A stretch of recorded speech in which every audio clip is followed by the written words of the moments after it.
Good day to everyone joining us, and welcome to today's X Talks webinar. Today's talk is entitled CNS and Chronic Drug Trials, New Cardiac Safety Requirements. My name is Sonia Hunt, and it's my pleasure to be your X Talks moderator for today. Today's webinar will run for approximately 60 minutes. This presentation includes a Q&A session with our speakers. This webinar is designed to be interactive, and webinars work best when you're involved. So please feel free to submit questions and comments for our speakers throughout this presentation by using the questions chat box, and we'll try to attend to your questions during the Q&A session.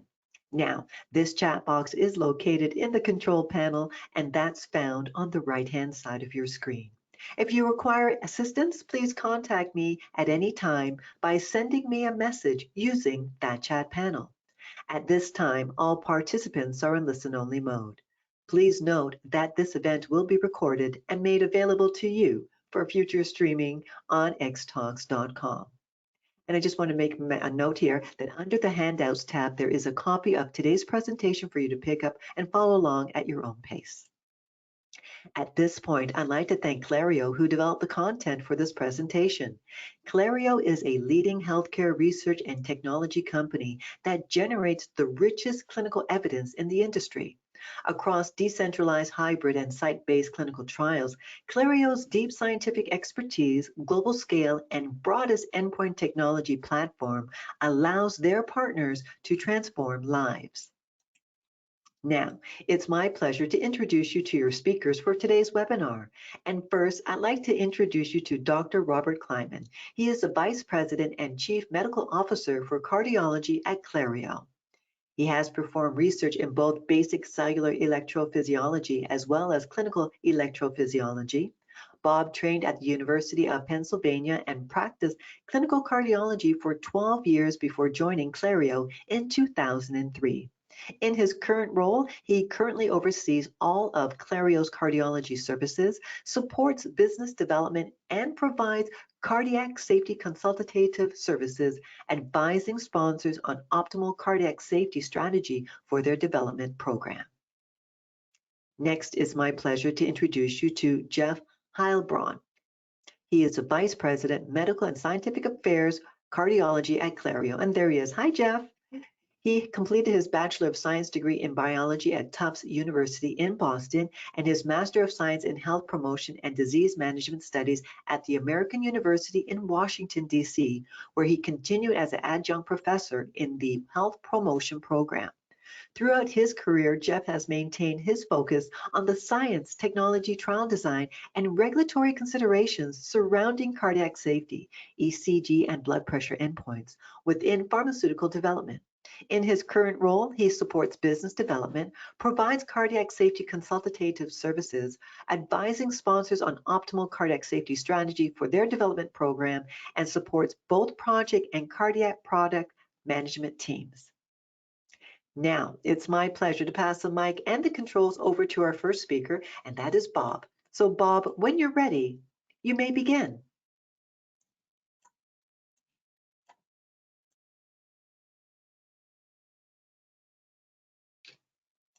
Thanks, Sonia, and thanks everyone for joining us. I'm Bob Kleiman, and I'm going to start with a little bit of an introduction to the background why we're having this discussion and what's changed over the past few years. First, as I said, I'll talk a little bit about an FDA draft guidance about assessing pressure effects in drug development. We'll talk then a little bit about why the focus on CNS and chronically administered drugs, some details about how to actually do this, what the devices are like, and finally, a labeling discussion, which will be followed by a Q&A session. So the FDA issued the first draft guidance about blood pressure monitoring drug development in May 2018. And that had followed about a decade of discussions with industry and within the FDA about this topic. And their guidance is titled assessment of pressure effects of drugs, guidance for industry. They issued a second draft guidance in February of 2022 with some further clarifications and recommendations. And we have no idea if there will ever be a third draft or a finalized guidance, but for all practical purposes, I think we're pretty confident that we know where the FDA stands at this time. And it's summed up in the opening paragraph of the guidance, which reads, "This guidance is intended to advise sponsors on the pre-marketing assessment of a drug's effect on blood pressure. Elevated blood pressure is known to increase the risk of stroke, heart attack, and death. The effect of a drug on blood pressure is, therefore, an important consideration in risk assessment and product labeling." So, some key points from the first draft guidance. The FDA makes the point that small drug-induced blood pressure increases may be an important consideration for risk-benefit analysis. They clearly differentiate between short-term drug use, that is medications taken for less than 12 weeks, and for chronic use. And they focus and describe ambulatory blood pressure measurements, ABPM, as being the primary method for assessing drug-related pressure effects. They mentioned clinic blood pressure a little bit, but mostly in the context of useful for detecting a very large blood pressure change, or perhaps being sufficient for drugs that are intended just for short use. And one thing they're very clear about is that you need to assess the pressure effects in your target population. This is somewhat different than in QTC safety evaluation, where we usually attempt to, if possible, do the assessments in healthy subjects. That's not the case here. Some updates in the more recent second guidance. They make reference to both assessment of systolic and diastolic blood pressure, which clinically we know are both important. They do spend a little more time talking about clinic blood pressure assessment, which might be useful in relationship to dose or exposure response relationships. And they talk about the need for standardization if you want to use clinic blood pressure as an endpoint. There are some important clarifications about study design, sample size, whether or not to use a placebo group, and if you do use a placebo group, what are the implications for powering the study adequately?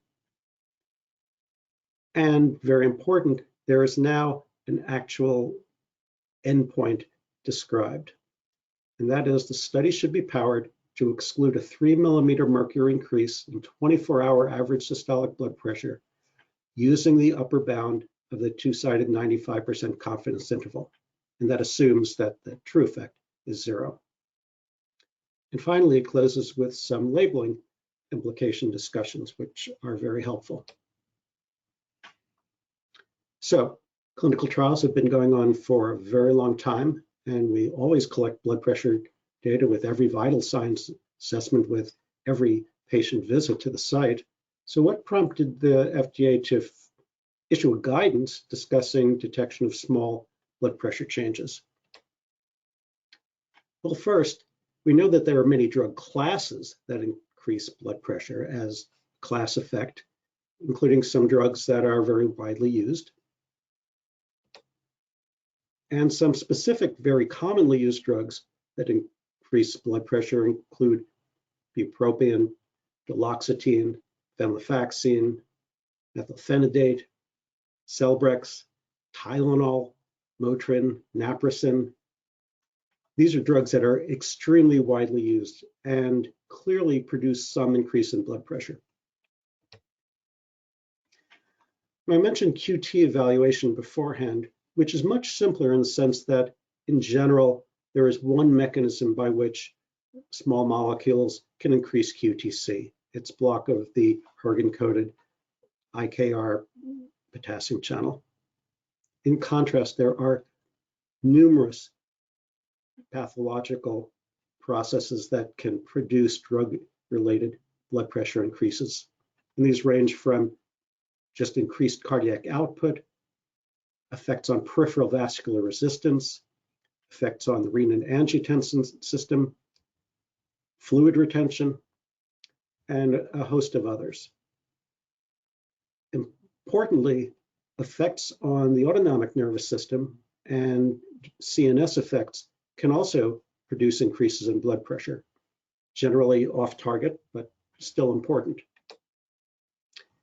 And the autonomic nervous system has inputs and helps control cardiac rate and contractility, adrenal glands function, renal function, and actual peripheral vascular resistance. So CNS and autonomic function, very important in evaluating drug-related increases in blood pressure. And I'm going to share with you a little bit of the epidemiologic data that really is behind the FDA's concern about small blood pressure increases. So first, this is just data from the Framingham study, looking at mortality and systolic blood pressure. And what the data clearly show is that as blood pressure increases, even within the range of normal blood pressures, mortality increases, and specifically cardiovascular mortality, as well as stroke rates. A millimeter mercury increase in systolic blood pressure over a population will result in more strokes and cardiac deaths. However, it turns out that we can further estimate the effect on a population of a small blood pressure increase by understanding their underlying cardiovascular risk. And as is not surprising, patients in higher risk subgroups who have known cardiac disease or have multiple risk factors and may already have as yet undiagnosed cardiovascular disease, their risk from a small blood pressure increase is much greater than, for instance, a set of healthy or relatively healthy young subjects who may have the same blood pressure increase, but far lower event rate. And that's something that the FDA has recommended be considered as you're thinking about what are the implications of a blood pressure effect of a new drug. So why worry about small drug-induced blood pressure increases? Well, it's because small blood pressure increases apparently should increase cardiovascular event rates. We also have a different set of evidence that is suggestive of this. There are numerous antihypertensive drug studies, including outcome trials, that demonstrate that lowering blood pressure reduces cardiovascular event rates. And we know that a number of drugs that have had large cardiovascular outcomes trials and have increases in blood pressure have shown increased mortality and event rates.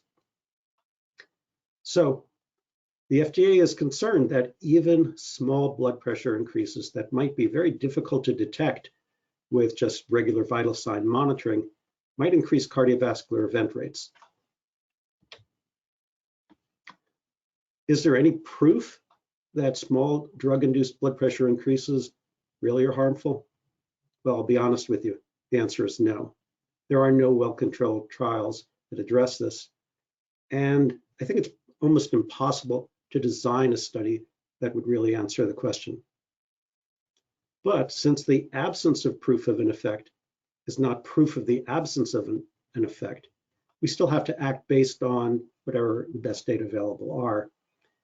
And I think it's generally conceded that the FDA concerns are very reasonable. The epidemiologic data is quite clear.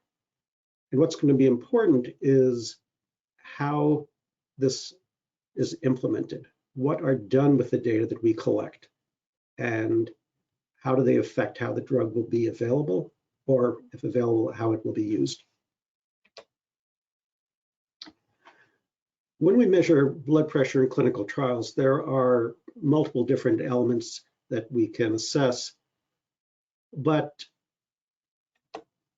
the FDA has made it clear that the endpoint that they're interested in general is mean systolic blood pressure. And again, the study should be powered to exclude a 3 mm mercury rise in mean 24-hour systolic blood pressure using the upper bound of the two-sided 95% confidence interval. So let's say you do blood pressure monitoring in your study and find a small blood pressure increase. What next? Well, first you have to consider other factors to really understand how this is going to play out. What's the patient population? Are you treating teenagers with acne who have extremely low cardiovascular event rates, even with a small blood pressure increase? Or are you treating patients with Parkinson's disease or Alzheimer's, who are largely older and many of whom will have underlying cardiovascular disease? Another important consideration is, what is the pattern of blood pressure changes? There are some drugs that produce a blood pressure increase with first dose that wanes over time and over a period of weeks or months may completely resolve, whereas there are drugs that do the opposite. No effect on blood pressure for a few weeks, and only after weeks or months do we see a blood pressure increase that is persistent. The duration of therapy is obviously important. If you're taking an antibiotic for 7 days, unless there is a very large blood pressure effect, we're really not worried about the blood pressure consequences. And then subgroup analysis. If you have different populations, different indications for the drug, the same blood pressure increase may have very different outcomes. And if you do find a blood pressure increase during your clinical trial, a couple of things are naturally going to follow. First, you're going to want to have routine blood pressure monitoring in any subsequent clinical trials. And you're going to have intense monitoring in your target population, which can be a sub-study in phase 2 or in phase 3 that's adequately powered as recommended by the FDA.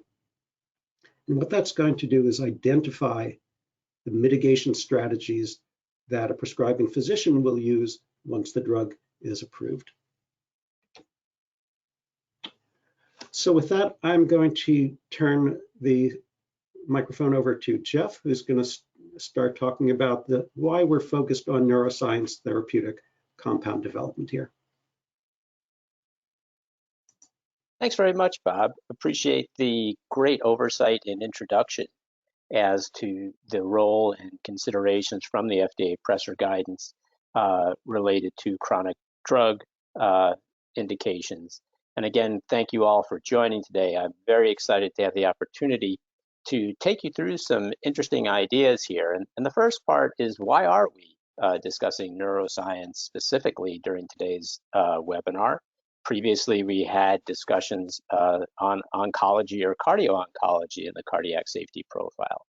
Well, the primary reasons for the focus within the neuroscience CNS area is partially driven by development activities within the industry with the biopharmaceutical developments. Here on this diagram, you can see that, in fact, there is an intensive focus in the neurological drug development area, where we're seeing 80 to 95% of biopharmaceuticals pipelines actually having a focus in that area.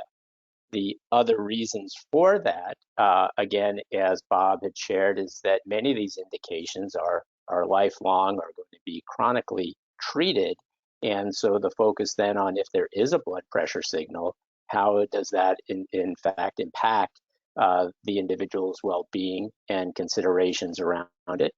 The third part, which I find extremely interesting and hope to share some insight, is many of these areas or disorders or disease states within neurology, in fact, already do have a blood pressure implication, again, as Bob shared, associated with the autonomic dysfunction. And we are seeing protocols come through in areas such as schizophrenia, narcolepsy, prior work with migraine, dementia, Parkinson's disease, and depression. And again, just giving a sample that, in fact, there is a trend in the development of these therapeutic areas and a focus on the blood pressure potential signal and need to address. So as Bob had shared, it is important that we take a look at the modalities of how we do blood pressure. And traditionally, as you look at a protocol, it's frequently referenced that there's a vital signs within the schedule of events, and that would be handled by the clinic blood pressure assessment. And what you see on this slide in the panels are three primary modalities for those that are not familiar with blood pressure assessment, where we would reference the clinic BP as a static time point at a per visit.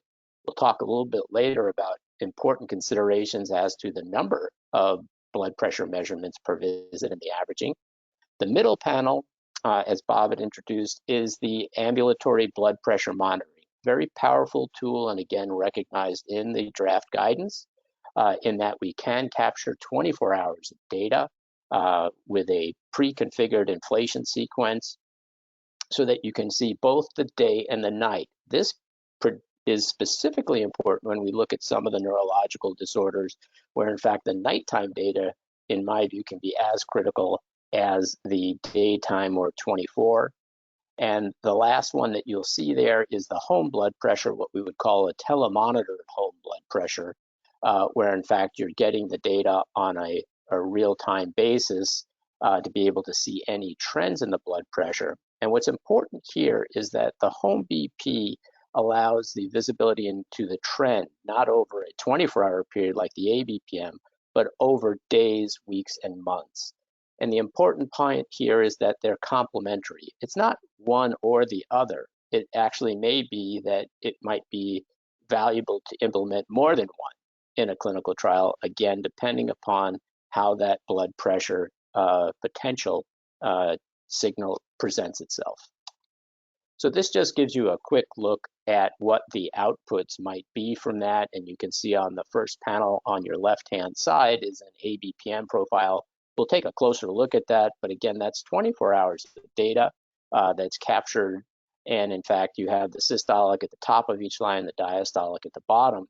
Important to note here as we go into circadian blood pressures, you'll hear the term dipper and non-dipper, and that's associated with the nocturnal change. And in here you can see there is a dipping effect in the evening. The middle panel gives you that longitudinal look at blood pressure.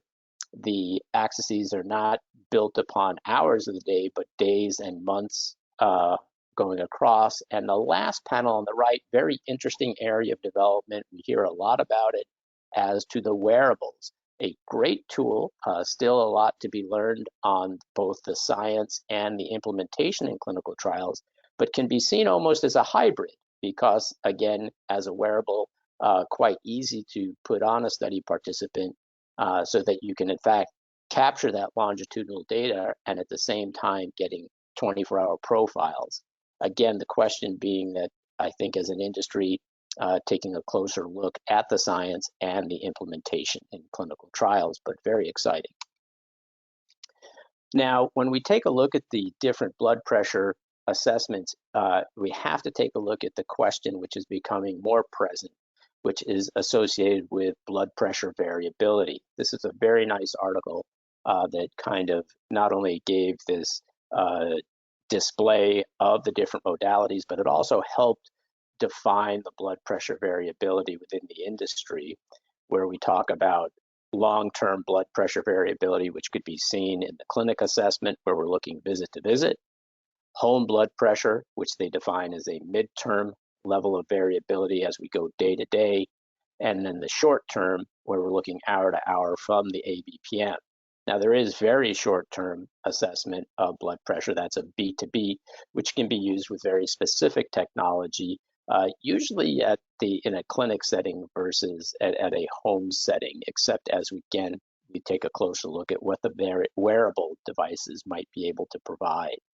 But very important, we'll come back to blood pressure variability because it is something which may not have gotten a great deal of attention before, but now that we're taking a closer look at blood pressure and blood pressure readings, that variability becomes an important consideration.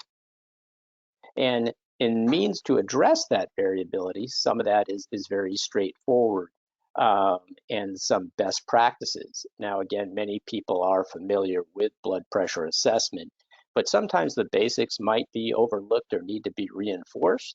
And this can be anything doing from measuring the individual's arm so that we use the right cuff size, ensuring that we follow proper procedures. The individual should be seated if you're doing clinic blood pressures and resting, and have the appropriate position for the blood pressure assessment. And then we'll have further discussion on how that inflation sequence should go and how the blood pressure environment should be taken. We learned a lot from the SPRINT trial, and I think as an industry have taken a couple of steps forward from there as well. It is important that across a clinical trial that there is consistency and standardization in the blood pressure assessment, whether it be in the clinic setting or the ambulatory setting, to again reduce that variability and provide a robust data set for the analysis. So I did want to come back and show you some of the examples of the implementation of the technologies. I've used this slide in prior discussions because it does a very nice job of displaying the strength of ABPM when you are looking at defining a blood pressure change. Again, not looking at efficacy, but trying to define that potential increase in blood pressure based upon exposure to the therapeutic indication. The purple lines that you see, those are the baseline assessment for systolic and diastolic off of the ABPM. And then what the sponsor did is did a day 4 exposure to this oncologic agent and a day 15. What was important and what was observed in this, and the concern that was expressed, and Bob had pointed this out before, is that at that first exposure, you did see the predicted increase in blood pressure, but was more important that at that day 15, it answered the question, would I continue to see an increase in blood pressure? And in this example, in fact, they were able to show that there was not a continued increase in blood pressure based upon exposure to the therapeutic agent. Again, very powerful tool when trying to define change. The ABPM does play a significant role as a tool in blood pressure assessment. I did introduce prior the question of dipper and non-dipper. I did want to share a little bit of an easier cartoon graphic to be able to see it, where in fact you can see during that midnight to 6 a.m., this is what you would hope to see, which is where you do have the dipping of the blood pressure during the evening sleep time, and then that early morning rise that is expected in blood pressure. And the reason I'm highlighting this is when we get into the neurological disease and disorders, this doesn't always appear to be the case. In the clinic BP, again, this is something that I think many of us are familiar with. I think there's already been a lot of discussion between auscultation and oscillometry or automated BP. I think automated BP would be the recommended in a majority of the cases. And in fact, what I wanted to highlight here and what we need to focus on as an industry, we're seeing a lot more of it in protocols, is about the number of measurements that are included. Are we taking triplicate readings at each BP assessment, as well as how do we average that data?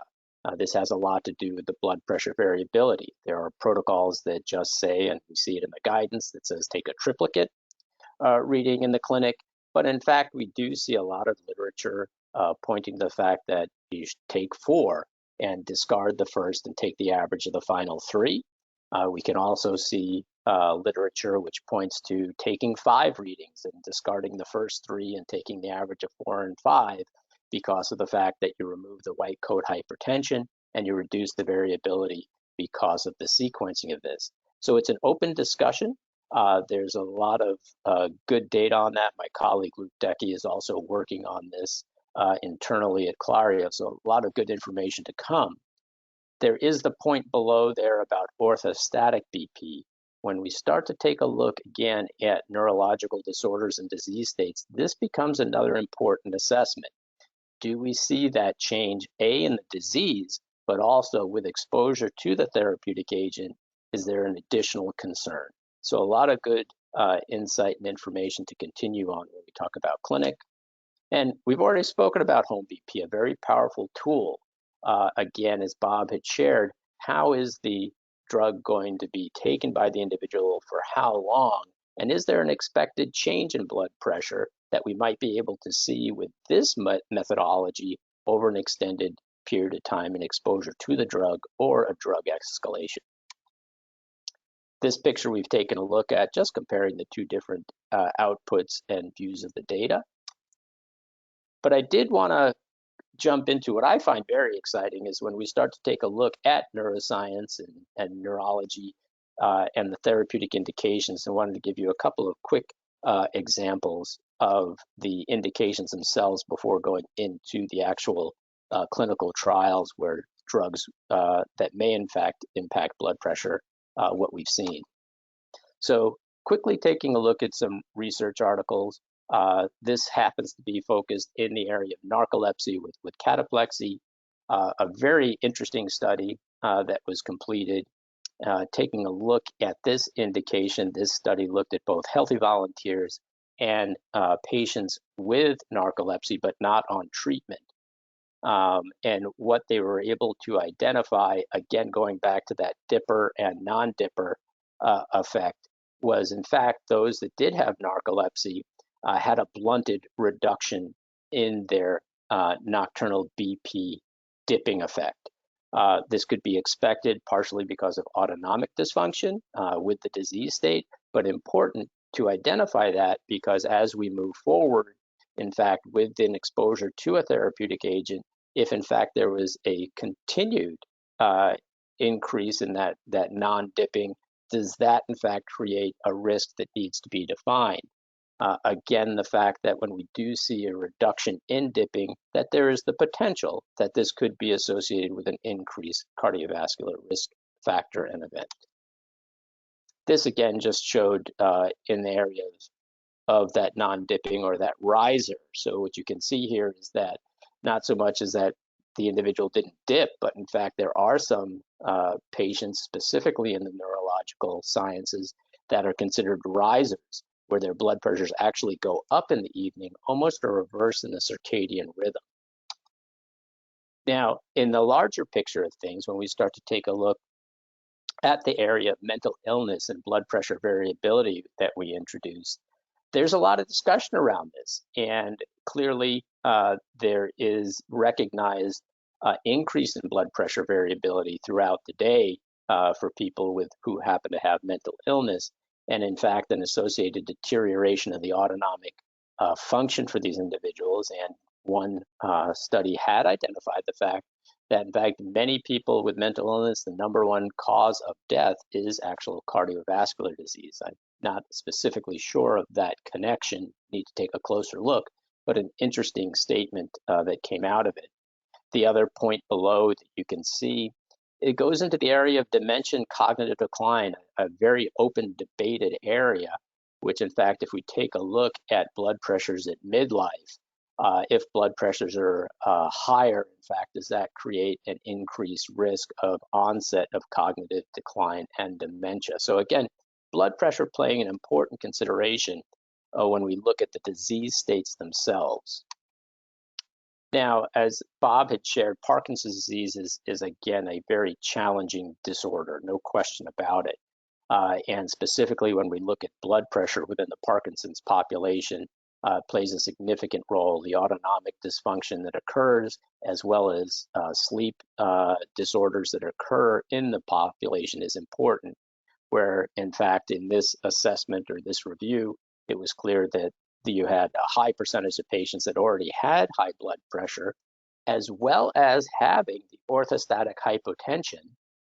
And then again, taking a look at that ABPM, where in fact these individuals were reverse dippers. And one of the researchers explained that in fact, just using clinic BP really doesn't tell you the whole picture of an individual with Parkinson's as to their blood pressure. So if you can see, here's the challenge of the disease state and the disorder itself. And then we bring into play the therapeutic indication. We want to ensure that that therapeutic treatment does not impact or exacerbate that blood pressure response. In some cases, it actually may improve it. This slide just goes on to give you that example of ABPM in the Parkinson's arena.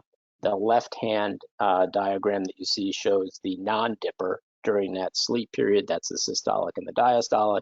And then when we take a look over at the right-hand profile, you can see that that's what they would call a riser, so that during that evening sleep time, the blood pressure goes up in that specific group of individuals with Parkinson's disease. So again, a very interesting area from the medical and scientific side. I did want to then move into some examples of neuroscience and neurology-based clinical trials, drugs in development that we had referenced earlier, and the blood pressure focus. I come to this slide frequently when I talk about this topic because what Dr. Gelperin and the FDA Drug Safety Group did in 2006 was really lay a foundation for what Bob had introduced us to with the pressor effect. And again, taking a look at ADHD, this was a kind of a larger look, and what she had done was taking a look at ADHD, identifying that it's occurring across all age groups, right, that we're exposing it, and that in addition, it could be lifelong. So again, somewhat of a cornerstone where in fact these individuals would most likely be treated chronically with their therapeutic agents, that whether it be a child or an adult, we're going to have different cardiovascular risks based upon that age group, and there could be underlying cardiac issues that may need to be taken into consideration. And so really saying we need to take a look at that blood pressure and heart rate component when exposing people to long-term therapeutic treatments. But a more recent discussion, again, as we said, there is a lot of work and really great development work in the area of schizophrenia.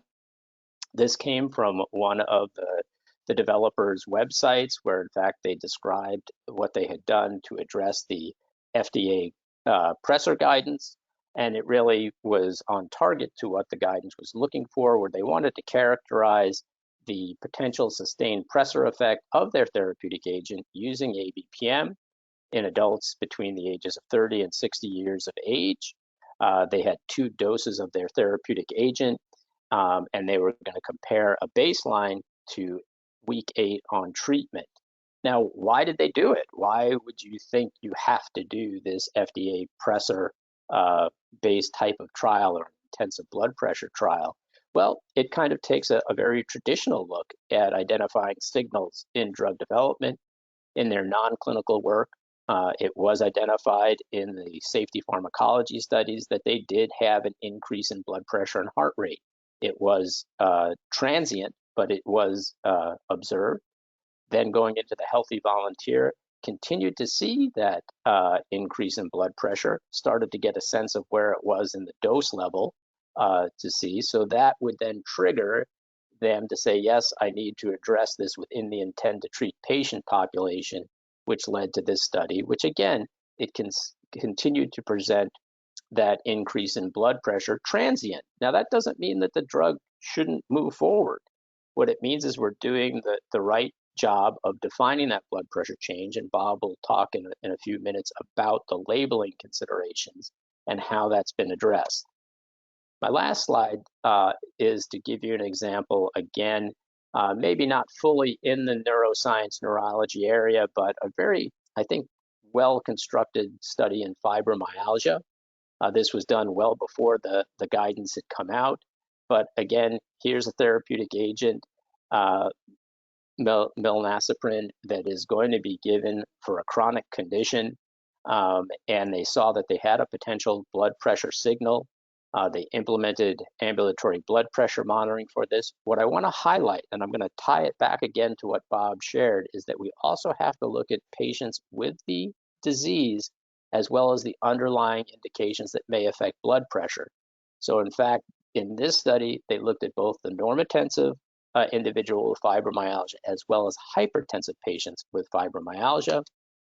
This was the conclusion coming from their study that in fact, the ABPM did have and did show a mean increase in blood pressure and heart rate that they had observed in the efficacy trials. What was good to see in this is that you maintained the dipping status or diurnal variation. But what was important to note here was that there was not a greater increase in blood pressure for the hypertensive patients than the non-hypertensive patients. So again, we've looked at the indication, We've looked at the subgroup of hypertensive versus non-hypertensive, and in fact, there was no significant difference in the populations, but a recognized increase in blood pressure overall, which was referenced in the labeling and how to approach that.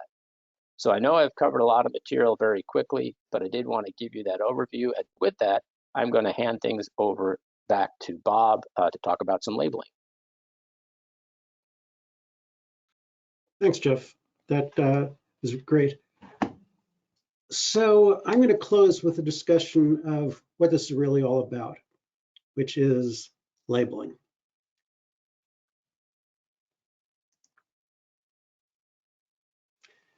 And historically, we've seen that the FDA has made comments and required some data about blood pressure for a variety of other drugs, primarily when there's been a class effect or a very large effect in the non-clinical or early clinical trials. At the time that the first draft guidance was released, it wasn't really clear what the FDA had in mind. But shortly thereafter, in February 2019, they had a public meeting to elicit comments, but from which we also learned a great deal. And I specifically asked Norman Stockbridge, the head of cardiorenal, if the finding of a small blood pressure increase for a new drug would lead to the requirement for a cardiovascular outcomes trial. For those of you who've never participated in one of those, they're very large trials that are used to establish whether a treatment increases mortality or not. And they typically cost between $500 million and $1 billion. And Dr. Stockbridge told me, no, we don't think that there's any need for outcomes trials for this kind of effect. We know that blood pressure increases are not good. It doesn't have to be shown again. And he went on to say that in general, this was not going to be a factor that would impede a drug's ability to be approved. It would simply lead to labeling that would allow a prescribing physician to use the drug safely. Now, the labels have evolved over time, but to my reading, they've generally been very reasonable. I'll end with just a couple of examples. This is a pre-guidance label for lenvatinib, and I'm sure most of you have looked at labels in detail, and it starts with highlights of prescribing and then goes into more detail in subsequent pages. From the highlights of prescribing under warnings and precautions, it's a statement: hypertension, control blood pressure prior to treatment and monitor during treatment. Withhold for grade 3 hypertension despite optimal antihypertensive therapy. Discontinue for grade 4 hypertension. That's just common clinical sense to do these things. If you read the full prescribing information in section 5, there are more details about the size of the effects, how the data were collected, but really very little prescriptive advice.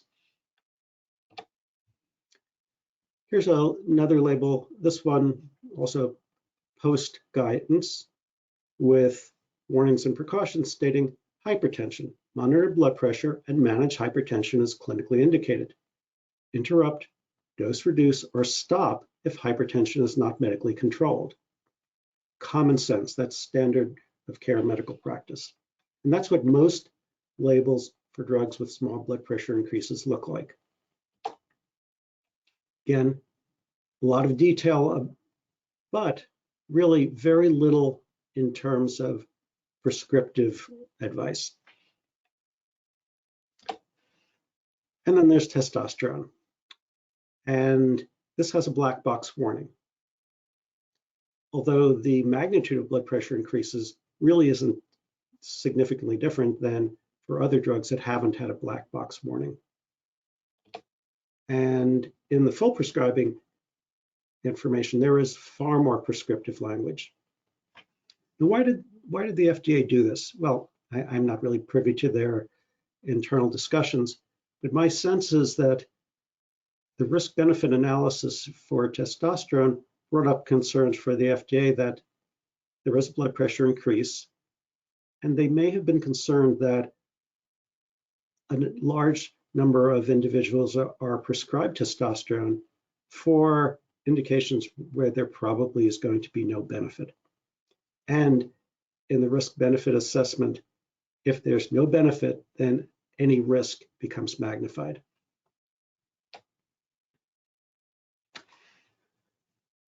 The guidance goes on to state that information should go into the pharmacodynamics section. A brief description of the ABPM study design and study population should be included, regardless of whether the drug was shown to increase blood pressure. If the drug is associated with an increase in blood pressure, the subsection should include the following as appropriate. First, an explanation of the magnitude of effects on systolic or diastolic blood pressure, the distribution of blood pressure effect size, meaning outlier analyses. If the mean increase is 3 millimeters of mercury, were there outliers who had 20 millimeter mercury blood pressure increases? Information about the dose or exposure response and the time course of the blood pressure effect are important. Again, if a drug has a short-term increase in blood pressure, but after a week or two, blood pressure normalizes, that may be very different than a drug that produces a persistent blood pressure increase. And of course, particularly if you have a drug that has more than one indication, the risk for the same blood pressure increase may vary by population, or the magnitude of the blood pressure increase could vary with population, con meds, other illnesses, etc. If the drug is associated with a clinically significant increase in blood pressure, see section 5C, then the following should be included in the warnings and precautions section. And just to head off any waste of time, there is no definition of a clinically significant blood pressure increase in section 5C. And that's because the clinical significance depends on the population. Again, very young population without cardiovascular disease, the risk might be much lower, and it might not be clinically significant. But if there is a significant blood pressure effect, you should explain the magnitude, the distribution of blood pressure increases, the clinical implications of this, and most importantly, the steps to prevent, mitigate, monitor, or manage the blood pressure increases. In other words, information for a prescribing physician to help them understand who should or should not receive a drug. If I start a drug, how often should I monitor the blood pressure? What are the outlier ranges of findings, patients with very large blood pressure increases that I have to be particularly worried about? And what are the situations in which I need to discontinue the drug or add hypertensive medications or modify the antihypertensive regimen of someone who already has hypertension? So the implications of the recent labels that we've read and of the revised guidelines mean that when you plan your label and have to negotiate it with the agency, you should plan on detailing how the blood pressure data were collected, the magnitude of the increase, categorical outliers, dose, exposure, and time relationship of the effect, and adverse events that have been detected. And if this, quote, clinically significant increase in blood pressure, which as I've said was never really defined because it probably is undefinable, the warnings and precautions section should include the relevant information, including implications and mitigation strategy. These represent some significant changes from the labeling of 5 to 10 years ago. And they're reminiscent of QT labeling. But I think that the agency has shown great wisdom in explaining that this is guidance for drugs being developed for chronic use. And they've generally been extremely reasonable about taking into account severity of disease, magnitude of the effect, duration, etc. So with that, I'm going to stop, and we've left some time for questions. I'm going to hand the microphone back to Sonia for a moment to give you some ground rules. I'd first like to say thank you very much to Bob and Jeff for that very insightful and detailed presentation. I hope everyone enjoyed it. And just like Bob said, we are going to begin the Q&A portion of the webinar. And as a reminder to our audience, you still can send in your questions by using that questions window in that questions window chat box, and we'll try to attend to your questions during the time we have together. Now, Bob and Jeff, while you were speaking, I did receive a bunch of questions, so I pass them on to Bob to moderate. So I'll see everyone in the closing. Thanks again, Sonia. First question is, what is the optimal timing for collecting ABPM data? And how many ABPM sessions do we need? So I'll turn that one over to you, Jeff. It's a great question. If we're specifically taking a look at the draft FDA presser guidance, we'll first start with the phase, as Bob, as you had shared, we want to take a look at the patient population, the intent to treat. So usually in that phase 2 setting. And then when we talk about when the ABPM should be implemented, we have seen that the key focus is on that change from baseline. And so we definitely need a good baseline for the individual, because we're going to want to show that change. And then the decision about when within the schedule of assessments to put the next ABPM to that. Now, a lot, as you had noted, is based upon what we already know about the PK of the agent as to when does it get up to its maximum level in the body, and then how is there going to be a dose titration to get them to a certain level. So in many cases, as you saw in the example for that compound being developed for schizophrenia, there was a baseline, and then at the end of the 8-week treatment period, where that was taken into account when the maximum concentration would be. But in some cases, in fact, we need to take a look at a interim ABPM where we might be doing a dose titration or an expected increase in blood pressure based upon what we've already learned about the PK. Thanks, Jeff. Another question is, can I score Taylor Swift tickets for you? No. Next question. Does the guidance cover biologics and combination products? And that's a very interesting question, because that hasn't been stated clearly, but as an example, erythropoietin is a biologic and very clearly is associated with significant blood pressure increases. And given all the different pathophysiologic mechanisms by which a drug might potentially affect blood pressure, I think the answer is yes.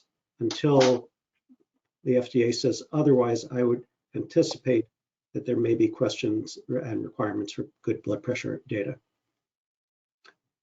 Another similar question is, does this cover compounds that are administered IV and therefore have a Tmax that's during or right around the end of the infusion?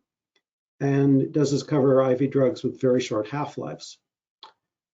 And I think the answer to that is going to be individualized. If the drug is used chronically and it's given IV and has very short half-life, I think we're talking about a very unusual situation.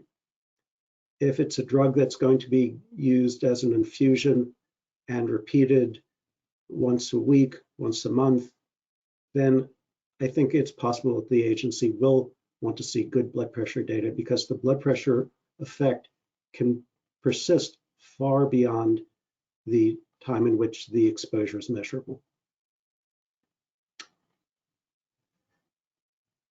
How about drugs that produce drops in blood pressure or orthostatic hypotension? And that might be very important in Parkinson's disease or some other neurologic conditions. So Jeff, want to give some input into that, what the agency has done about blood pressure reducing medications? Yeah, it's an interesting question and a well-placed question for this discussion. There's nothing specific about blood pressure reduction from the draft guidance perspective. However, from an overall safety perspective, uh, there's always going to be a concern as to someone potentially having an orthostatic change that is based upon symptoms. So you could potentially see a change in blood pressure going from whether it be supine to seated or seated to standing, um, but without any symptomology. You just see the change in blood pressure versus where in fact you do see that drop in blood pressure, like in a neurogenic type of drop, where it becomes the patient loses their balance and may fall. And so in fact, if you're giving an agent, it would be important to define that blood pressure drop more from the safety perspective, but not associated so much with the draft pressor guidance. There are actually quite a number of therapeutic agents that do generate an orthostatic change. But again, specific to the topic we spoke about today, it's an important consideration because of the autonomic dysfunction that we do see in many of the disease or disorders associated with neuroscience. So I do expect and I do think it would be prudent to address orthostatic change, but it isn't a specific component within the draft pressor guidance. Thanks. And I think we have time for just one more question. And this is an interesting one. What if a drug is used for both adults and pediatric patients?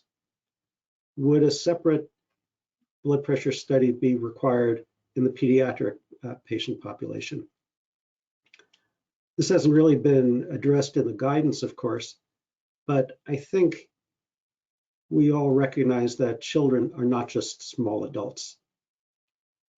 The risk in general of a small blood pressure increase in children will be much lower than in an elderly population. I think that's obvious. What's not clear is, will the blood pressure responses be the same in children as in adults?